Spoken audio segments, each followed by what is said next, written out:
திருப்பூர் கூட்டு குடிநீர் திட்ட குழாயில் திடீர் உடைப்பு, பல அடி உயரத்திற்கு எழும்பி அருவி போல கொட்டிய குடிநீர். மேட்டுப்பாளையம் பவானி ஆற்றில் இருந்து சாமண்ணா நீருந்து நிலையத்தில் நீர் உறிஞ்சப்பட்டு ராட்சத குழாய்கள் மூலமாக திருப்பூர் மாநகராட்சிக்கு மேட்டுப்பாளையம், அன்னூர், அவிநாசி வழியாக குடிநீர் கொண்டு செல்லப்பட்டு வருகிறது.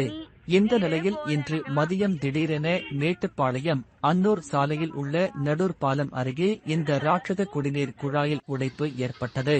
இதனால் வெளியேறிய குடிநீர் பல அடி உயரத்திற்கு மேலே எழும்பி அருவி போல குடிநீர் கொட்டியது. இதனால் அந்த பாலம் முழுவதும் குடிநீரால் நிரம்பியது.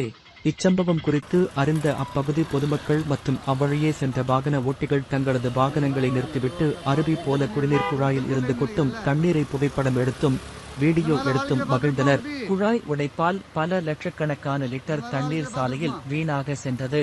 இது குறித்து அறிந்த தமிழ்நாடு குடிநீர் வடிகால் வாரிய அதிகாரிகள் மற்றும் திருப்பூர் மாநகராட்சி குடிநீர் திட்ட அதிகாரிகள் விரைந்து வந்து குடிநீர் குழாய் உடைப்பை சீரமைக்கும் பணியில் ஈடுபட்டு வருகின்றனர். இதனால் அப்பகுதியில் சுமார் 1 மணி நேரத்திற்கும் மேலாக போக்குவரத்து பாதிக்கப்பட்டது.